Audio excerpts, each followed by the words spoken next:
I'm Rachel Monroe, and I was 16 when my mother left me, standing at an airport gate with nothing but a carry-on and $200 in cash. I watched her disappear into the security line with her new husband and his children, not once looking back. That moment cracked something deep inside me. But what I didn't know then was that the worst day of my life would lead me straight to the truth about everything from the family I lost to the one I never knew. Before I go any further, let me know where you're listening from in the comments and hit that like and subscribe button. If you've ever had to stand alone when someone you trusted walked away when I was little, it was just Mom and me in a small rented house on the edge of town. She worked long hours, waitressing and doing laundry shifts, and still somehow made room for birthday cakes and bedtime stories. She'd braid my hair in the mornings and always pack my lunch, even if all we had were peanut butter sandwiches and a bruised apple. We didn't have much, but I never felt like I was missing anything, because she made me feel like I was enough for both of us. Things started to shift when I was around 13, and she met Gregory Hale, a regular at the restaurant where she worked. He wore cufflinks and cologne that clung to the air long after he left, and he always left $100 tips. Mom started wearing heels to work. After that, then came the hair appointments, the quiet talks behind closed doors, the day he proposed. Came fast and loud with a diamond ring that looked almost comical on her hand, the one that used to scrub dishes and wipe my tears. We left behind everything I knew and moved into Gregory's sprawling home in the suburbs. It had a winding driveway and a staircase with carpet so thick it muffled every step. The house was already full with his 3 kids, Lily, Ben, and Emma, and from the minute we walked in, I could feel how out of place I was. Lily gave me one look and went back to scrolling her phone. Ben barely said a word, and Emma was sweet for about a week before she turned cold. Just like the others, dinners at that house felt more like job interviews than family meals. They talked about tennis rankings and private school applications. I'd mention something about a book I was reading or a project at school, and the conversation would pause just long enough for someone to change the subject. Mom tried to fit into their world with everything she had. Suddenly, she was talking about club memberships and wine tastings, as if that's who she had always been. The more she leaned into her new life, the less she seemed to remember the one we shared. She'd laugh about those hard years like they were something to be embarrassed about. I stopped asking her to watch movies with me or walk the dog together because she was always too busy, too tired, or already committed to something with the Hales. So when Gregory announced a 2-week family trip to Maui, I clung to the hope that maybe, just maybe, this was my chance to finally belong again. Mom bought new swimsuits and luggage for Lily, and Emma took them shopping for dresses and sunglasses. I tagged along once, and she told me gently that I already had what I needed, even though most of my clothes still had thrift store tags. I didn't argue.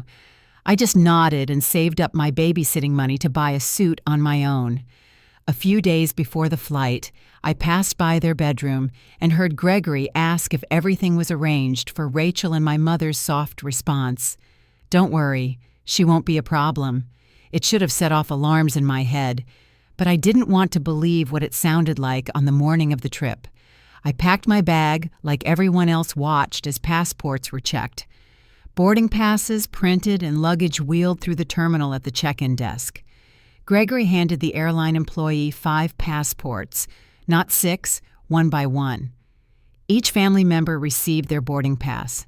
I waited, then stepped forward thinking mine had been missed. The woman at the counter looked puzzled. "There's no reservation under that name," she said. My mother stepped in then, her hand on my arm, her voice quiet and strange. "You're not coming with us, Rachel." At first I thought I had misheard her. The words didn't line up with the situation. We were at the airport with a flight leaving in less than an hour, and she was looking right at me, telling me I wasn't going. I looked over at Gregory, who was already wheeling the stepkids' bags toward security. Lily was glued to her phone. Ben walked ahead like nothing was happening, and Emma gave me a half-hearted glance before following the others. My mother didn't flinch. She reached into her purse, pulled out a folded wad of cash, and pressed it into my hand. "There's $200. Take a cab home. You'll be fine." She was already shifting her weight, ready to walk away. "I don't have a key," I said, panic rising in my chest. "Mrs. Duncan next door has the spare," she said with a sigh. "I told her you might stop by. Just don't lose it." "But, Mom, why—" My voice cracked. "Why am I not going?" She kept her tone low, glancing over her shoulder toward Gregory. "This trip is just for us. His kids need time with him. You understand, right? I didn't. I didn't understand any of it. A week ago, we were all packing together. I had asked about swimsuits and chargers and what to do if we got motion sickness." She had smiled and said not to worry. Now she was handing me cash like it fixed everything. "Don't make this harder than it is," she said, leaning in and kissing my forehead. It was fast and dry. "I'll call you when we land." Then she turned around and walked away. I stood there alone at the edge of the terminal, holding $200 in a duffel bag packed for a trip I would never take. My legs felt rooted to the floor like my body hadn't caught up to what just happened. I watched as the 5 of them reached security, handed over their documents, and passed through the line without a single look back. Not even from her. I found a bench near the windows and sat down hard. The tile was cold under my sneakers, and the low hum of announcements echoed around me like noise I couldn't process. I stared straight ahead as the flight status changed from on time to boarding, then finally departed. I must have sat there for over an hour, just breathing, blinking, not moving. People rushed past me, couples and families with carry-ons and coffee cups, but none of them noticed the teenager sitting quietly holding her bag in her lap like a shield. I tried calling her. It went straight to voicemail. I sent a text, short, sharp, full of anger I didn't yet know how to feel. Hoped the first-class upgrade was worth it. No reply. I told myself maybe she'd message once they landed, maybe she'd apologize, explain. But I already knew better. Around 3 in the afternoon, a security guard walked over. He looked mid-40s, polite but wary. "Miss, are you okay?" "You've been here a while." "I'm waiting on a ride," I lied. "Traffic's bad."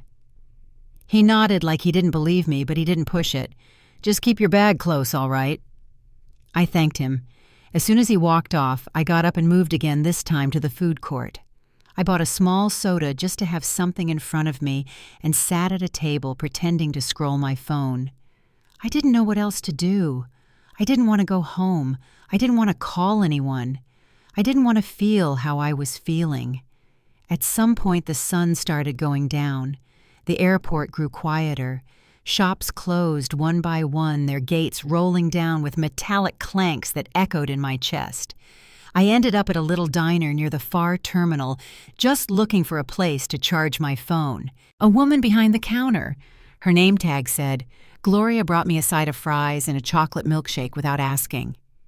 "You look like you could use it," she said softly, setting them down. I nodded, not trusting myself to speak. She didn't ask questions, just gave me a kind smile and walked back to her station. I sat there picking at the fries, staring at my phone. No new messages, no missed calls. I went through my contacts twice, hoping someone might come to mind. I had a few friends back in my old school, but after the move, most of them had drifted. Gregory's neighborhood wasn't exactly friendly, and I hadn't made any real connections there. Then I saw the name I'd stopped letting myself think about. Dad. I hadn't spoken to him since I was 12. That birthday call had been short, quiet, and awkward. After that, it was just silence. Mom always said he didn't want to be around, that he had a new family now with no room for me. I stared at the screen thumb hovering over the button. What if she was right? What if calling him just made things worse? I found a bathroom, locked myself in a stall, and sat on the closed toilet lid phone balanced in my hands. I tried out a dozen imaginary openings. "Hi, it's Rachel. I'm sorry to bother you. I don't know who else to call. None of it sounded right. In the end, I just called. It rang 3 times. I was about to hang up when a deep voice answered. Hello. My mouth went dry. Hello. Anyone there? Dad, I finally whispered. There was a pause, then a rush of breath. Rachel, is that you? I need help, I said. And everything tumbled out at once. I told him about the airport, the money, the flight to Maui, everything. My voice cracked halfway through and didn't recover. She left you there. His voice had changed, quiet but sharp, like he was holding back anger. Which airport are you at? He asked, and I told him. I expected him to offer a ride share or maybe a hotel. Instead, he said, stay where you are. I'm coming to get you. 3 hours tops. Don't move. You're coming here? I asked, unsure I'd heard him right. Yes, in person. He gave me instructions. Go to the airline's customer service desk, explain the situation, tell them he'd be calling ahead. He would make sure someone was with me until he arrived. When the call ended, I just sat there, phone clutched in both hands, too stunned to cry. For the first time in years, I felt something I didn't quite recognize. A flicker of hope I didn't trust yet. I did what he said. I walked to the counter, told the staff what had happened, and they didn't hesitate. They brought me to a small room with armchairs and a juice box and told me someone would stay close by. The woman behind the desk looked at me with gentle eyes and said, "You're not the first." The hours dragged, but I waited. I didn't sleep. I didn't check my phone. I just stared out the window, watching the runways and trying not to imagine what would happen if he didn't come. Then sometime after 10, an airline rep walked in and said, "Rachel Monroe, your father's here." The woman from the airline led me down a quiet hallway I hadn't noticed before. We passed through a side door near the security checkpoint, then through another that required a badge swipe. The noise of the terminal faded behind us.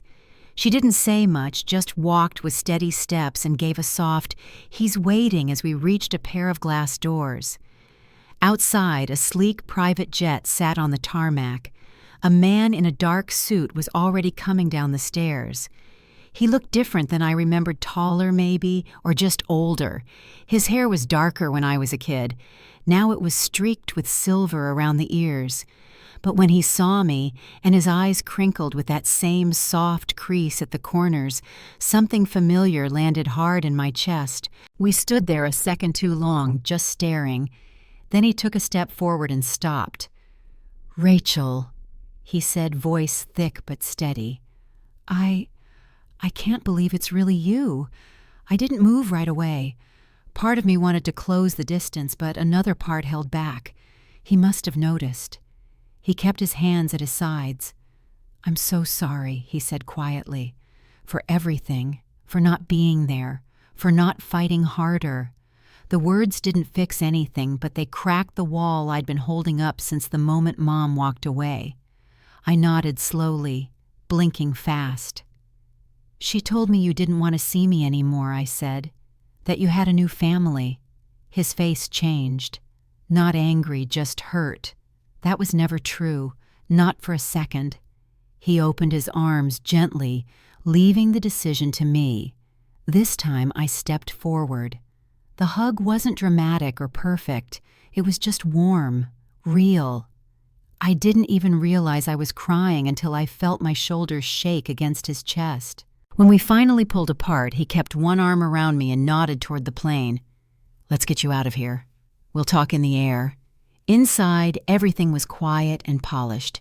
Soft leather seats, wood-paneled walls, small lights that didn't buzz or flicker.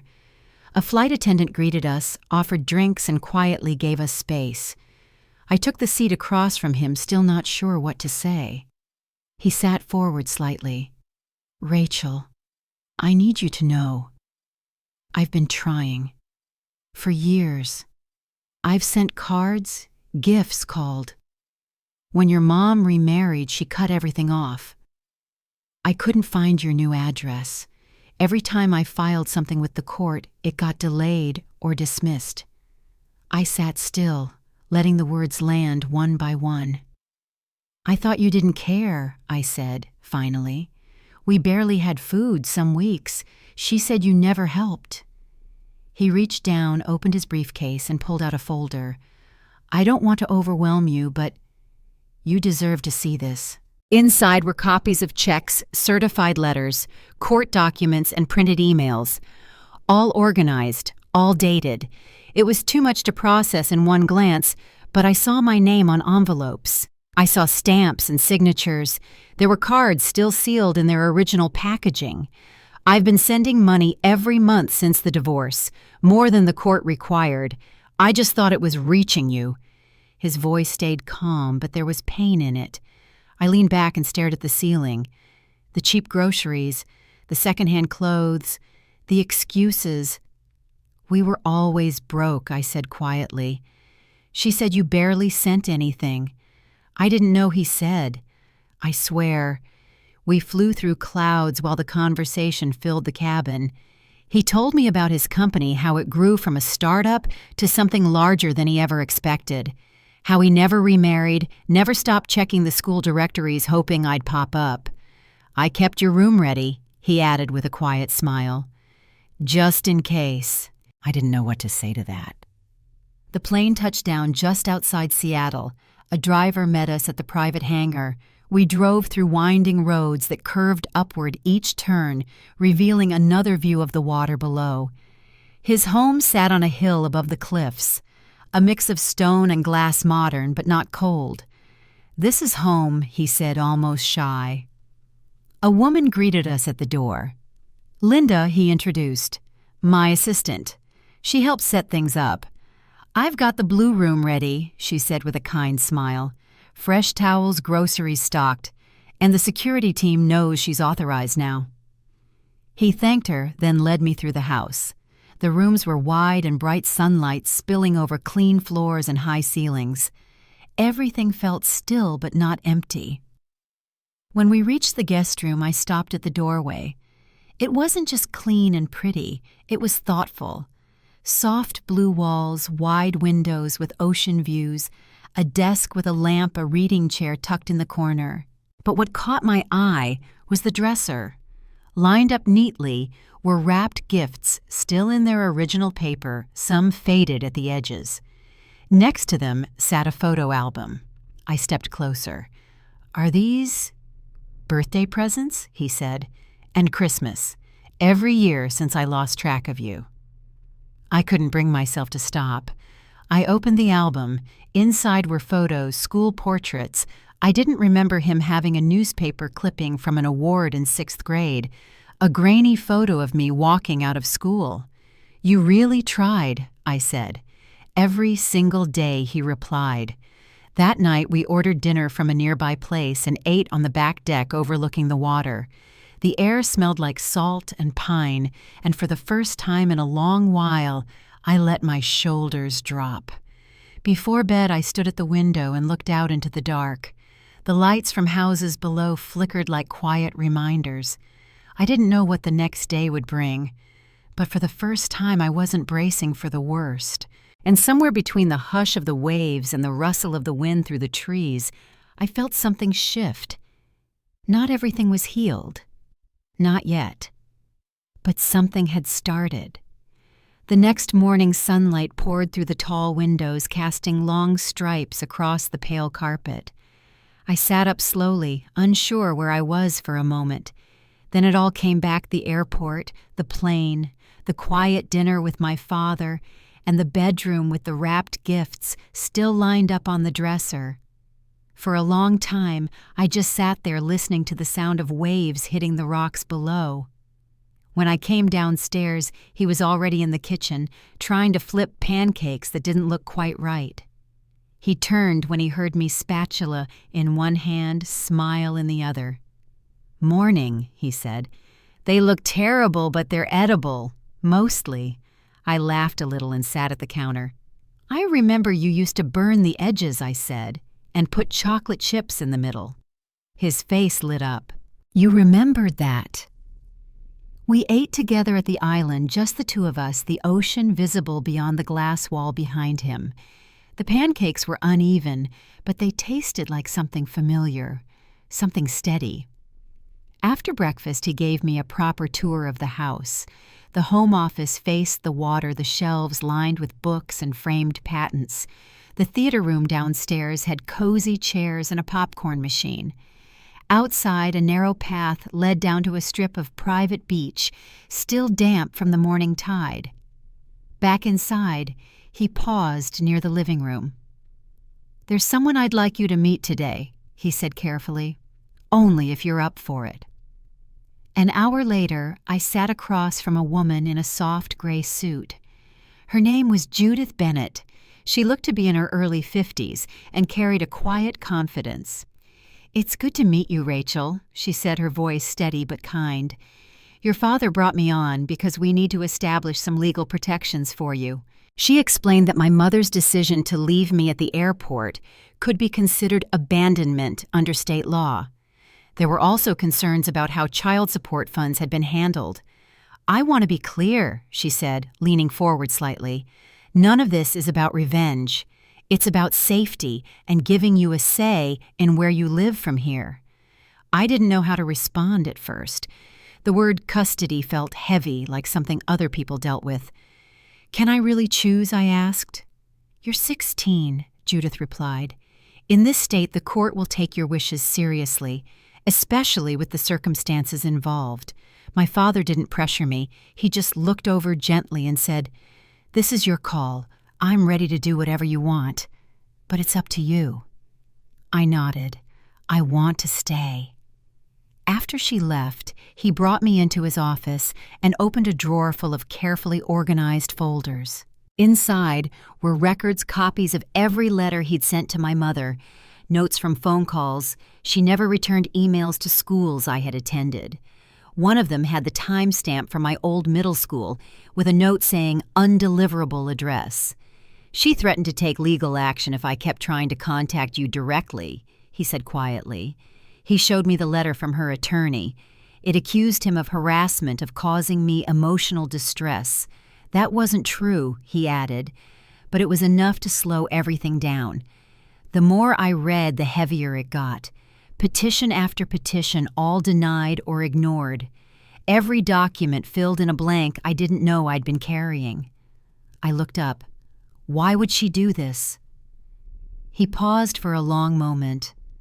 I think after the divorce she was overwhelmed. I hadn't made much money yet. Then when the company took off, maybe it was easier for her to paint me as the villain than explain why she didn't want to share you. We sat there in silence. The sound of the waves came faintly through the windows. 2 days later, I was just starting to settle into a new rhythm when her name lit up on my phone screen. I stared at it until it stopped ringing. A minute later, a voicemail appeared. I hit play and set the phone on speaker. "Rachel, honey, there's been a misunderstanding." My mother's voice came through, too bright, too smooth. "I thought you knew the plan was for you to stay home." Gregory felt it was best, and I agreed. "It wasn't abandonment, sweetheart. That's such a harsh word. Call me back when you get this. I love you." I sat perfectly still. Every word felt like it had been chosen to erase what had actually happened. I didn't respond. Instead, I told Judith I was ready to move forward. She began filing the paperwork to transfer legal custody to my father and document the abandonment. She also opened a financial review of the child support account. While she worked on that, my father handled everything else. "We need to get you set up properly," he said. That meant school supplies, clothes that fit, and a phone plan that didn't limit texts after 9 p.m. We went to 3 different stores that day. He never once asked about price tags. That evening, we sat on the back deck while the sun sank below the edge of the water. I turned to him and finally asked the question that had followed me for years. "Why did you and Mom split up?" He was quiet for a long time. "We wanted different things," he said finally. "She wanted stability, financial security. When my first company failed, she saw it as weakness. I wanted a partner, someone to ride out the storms with me. I looked down at my hands. And me. He turned to me fully. You were never the problem. You were the only good thing that came out of those years. We sat there together until the light faded completely. A week after I arrived, he and Judith asked me if I wanted to return to my mother's house to collect my things. She was still in Maui. We had the legal right to enter the home while she was away since I was still officially a resident. You don't have to go, he said. We can send the movers with Judith. I want to, I said. There are things there I need to get myself. He nodded. We booked the flight for the following Tuesday. Judith arranged the logistics and contacted a local moving company. I began writing the letter I would leave behind, drafting and redrafting, until the words stopped shaking on the page. By the time we landed, I knew exactly what I wanted to say. 3 days before my mother was due back from Maui, we flew into town with Judith and 2 movers she had hired for the day. My father handled most of the logistics, staying quiet, while Judith reviewed the documents with the team one last time. I held the key in my hand the whole ride from the airport, turning it over in my palm like it might burn through my skin. I hadn't been back since that morning in the terminal. The house looked exactly as we'd left it. The porch light was still on, even though it was afternoon. The front door stuck a little just like always, and the same family photo Gregory, his kids, my mom hung in the hallway as soon as we stepped inside. My face wasn't in it. We moved through the house quietly. Judith walked with me while the movers waited downstairs. Take your time, she said.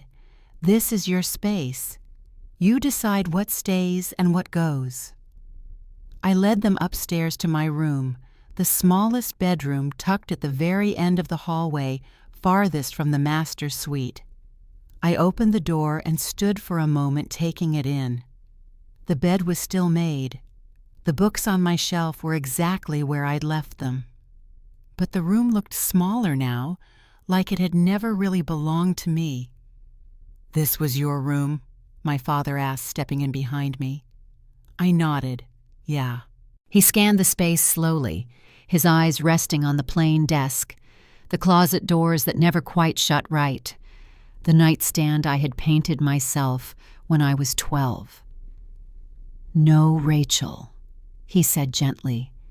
"This isn't okay. You deserved more than this." We started packing. I filled boxes with the things I knew were mine: books, notebooks, old schoolwork, framed photos from before the move.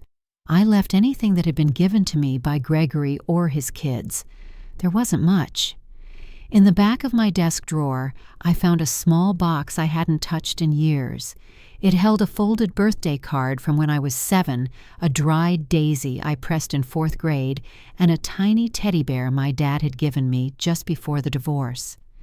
"You kept this?" he asked when I showed him the bear. I nodded. I guess I always hoped. He didn't say anything, just rested a hand on my shoulder for a moment before helping me fold another stack of shirts into a wardrobe box. In the closet behind a row of shoes, I found a stack of envelopes held together by a rubber band. They were dusty, tucked far in the back, almost hidden. Everyone was addressed to me, everyone in my dad's handwriting.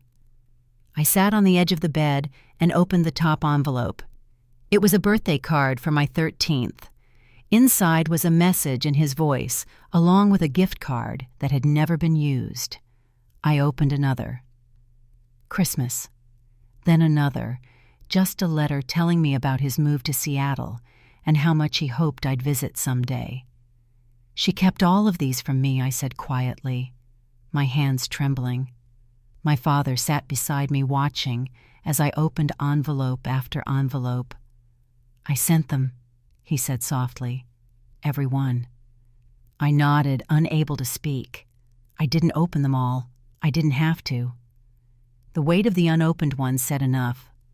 Once the bedroom was done, I wandered into the office downstairs while the movers finished up. Judith followed a few steps behind, clipboard in hand. If you find any documents with your name or legal relevance, you're entitled to take them, she said. They belong to you.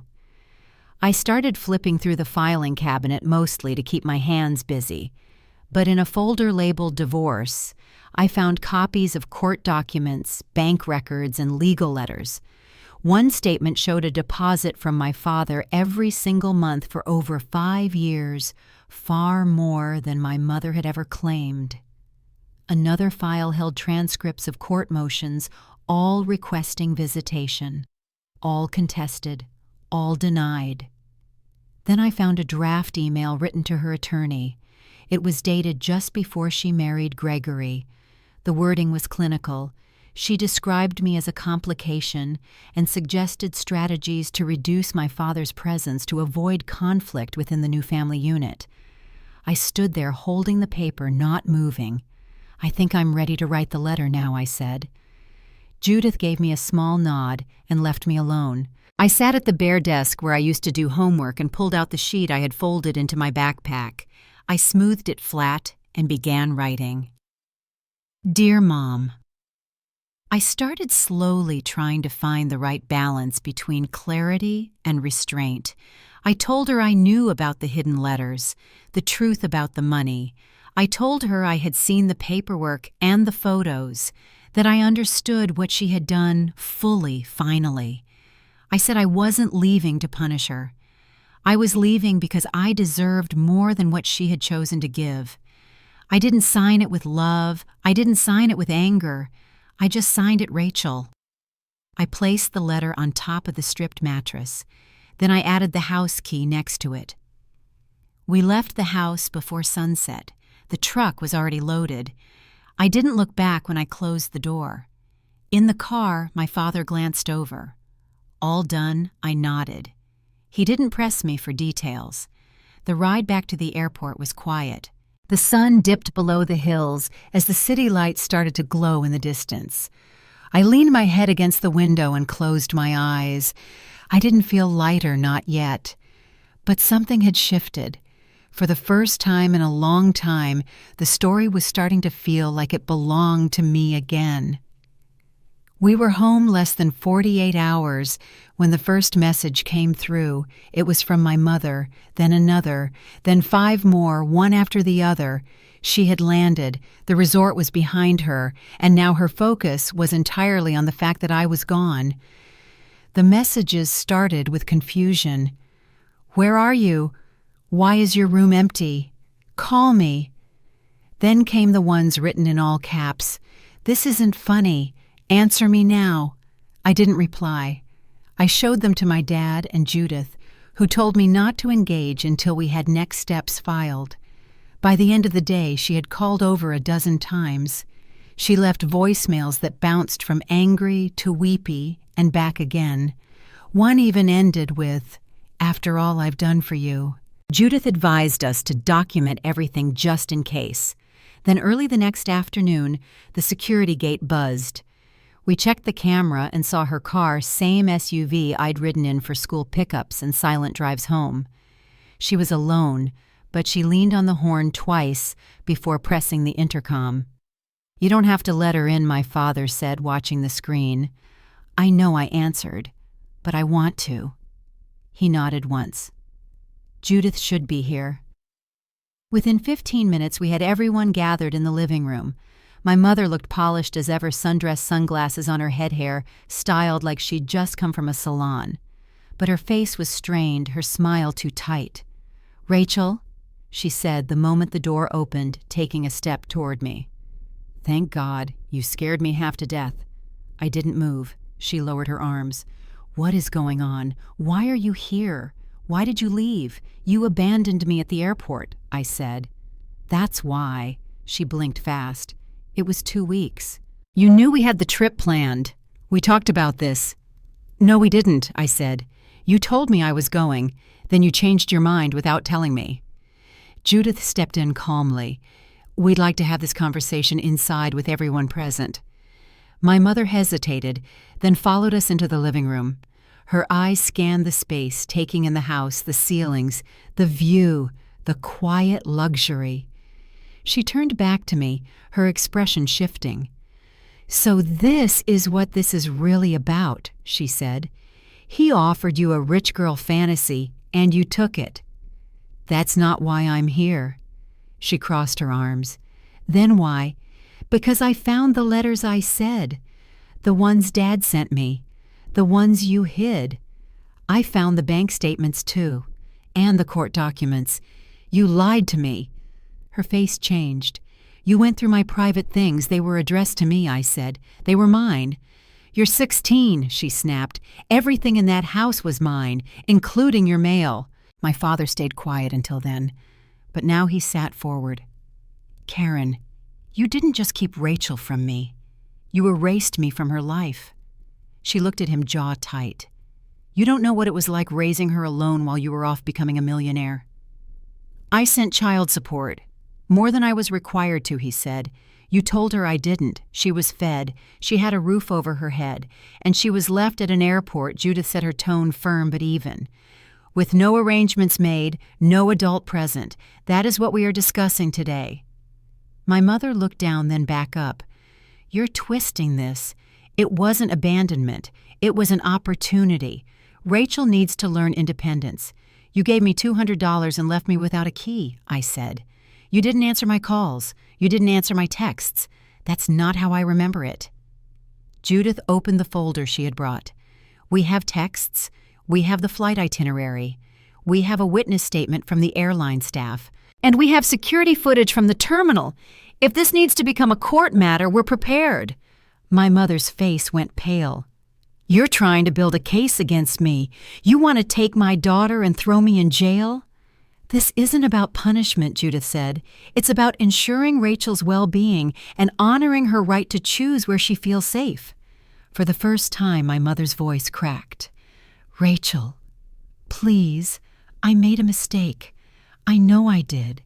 But we're a family. You can't just leave me like this."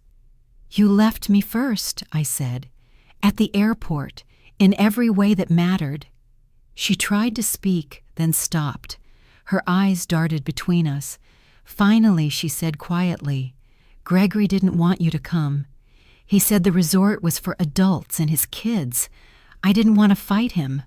I thought it would be easier." My father looked away. "So you chose him," I said. She didn't answer that. Before anything else could be said, we heard the front door open again. Gregory walked in, face tight with frustration. "Karen," he said sharply, "we need to go." She stood frozen. "I just wanted to talk to her." "And now you have," he said. "Let's go." I stepped forward once. "Is this what you want, Mom? Someone who treats you like you're disposable?" She opened her mouth, but Gregory took her arm. "The car. Now." She didn't look back as they walked out. After the door closed, no one spoke for a while. My dad exhaled slowly, then stood and walked to the kitchen. "I'll make some tea," he said softly. "You did well." I sat on the couch and let my thoughts settle. That moment wasn't something I had planned, but I had needed it. Judith gathered her papers and followed my dad out of the room, leaving me in the quiet. I didn't feel victorious. I didn't feel angry. I just felt ready for whatever came next. 3 weeks passed without a word from my mother. No calls, no texts, not even one of her carefully crafted voicemails. It was the longest silence I'd ever experienced from her, and yet I wasn't waiting for the next one to come. I'd stopped bracing. In that time, I started school again, same campus, new routine.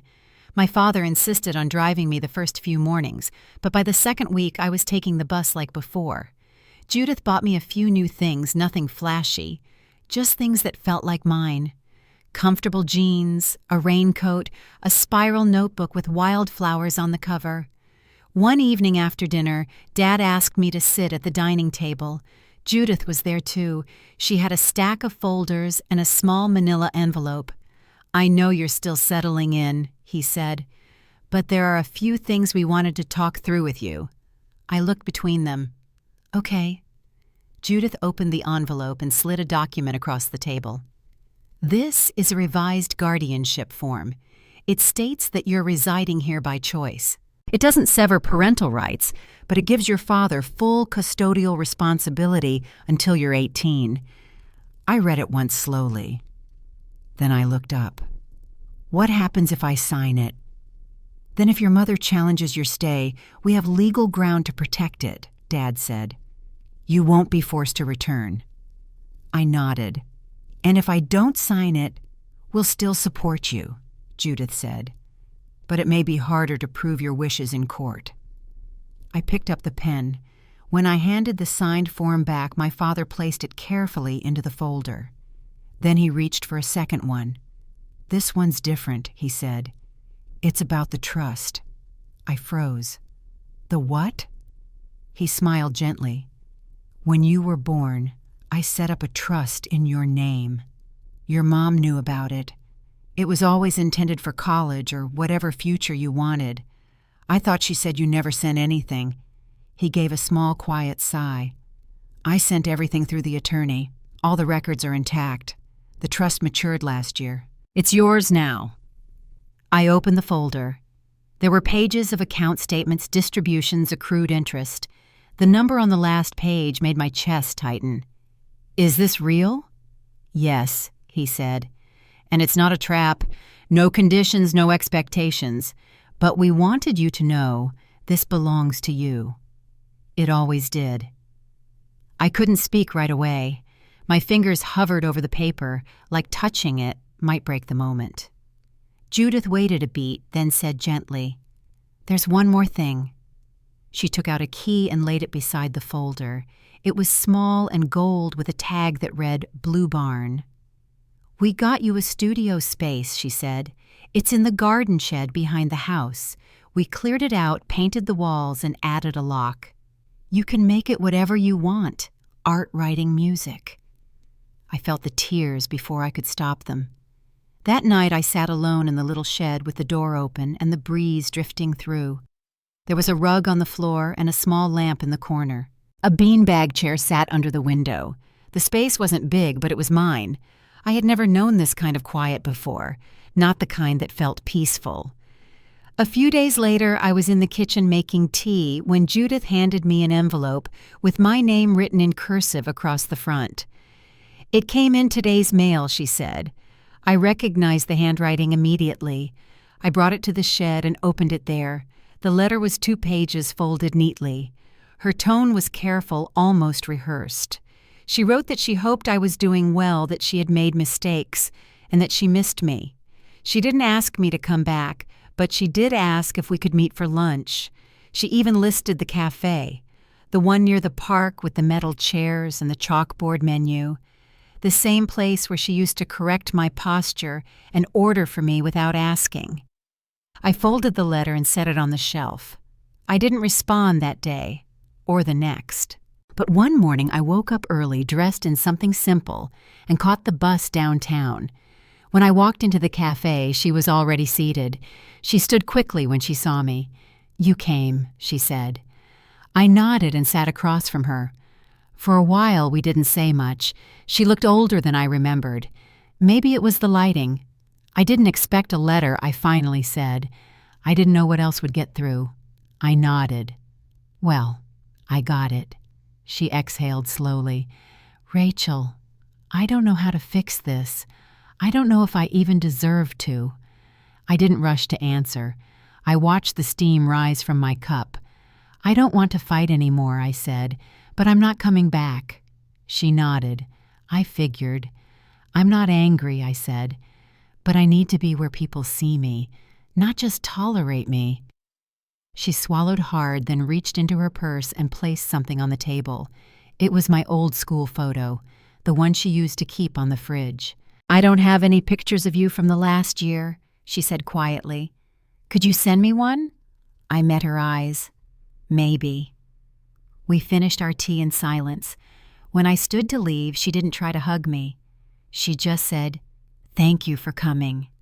Outside, the wind was cool against my face. I didn't feel guilty. I didn't feel unsure. I felt grounded. And for the first time in a long time, I was certain I'd made the right decision. In the weeks after that quiet lunch, everything moved forward. Judith filed the final motions, and a hearing date landed on our calendar like a stone in a pond. I sat between my father and Judith while the judge read through the record airport footage messages, the stack of unopened letters. When the order came, it was simple and steady: full legal custody to my father, a repayment plan for the child support that never reached me, and any future contact with my mother to begin only after therapy. Dr. Eleanor Wilson guided the next part. I saw her alone each week and later with my mother in joint sessions. Those hours weren't dramatic. They were careful. We talked about boundaries in plain language, what I would accept, what I would not, and how we would both keep to it. School settled into a rhythm.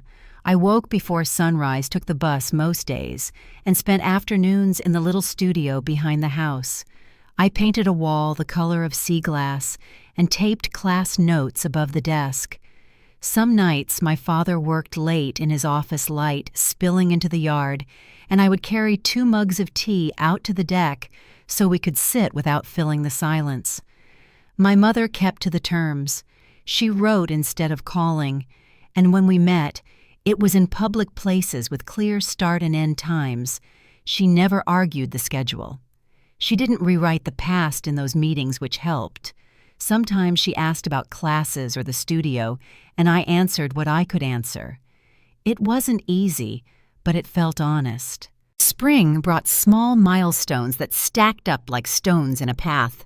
I joined a study group, took the risk of trying out for a debate meet, and laughed freely with classmates who knew nothing about Maui or gate numbers.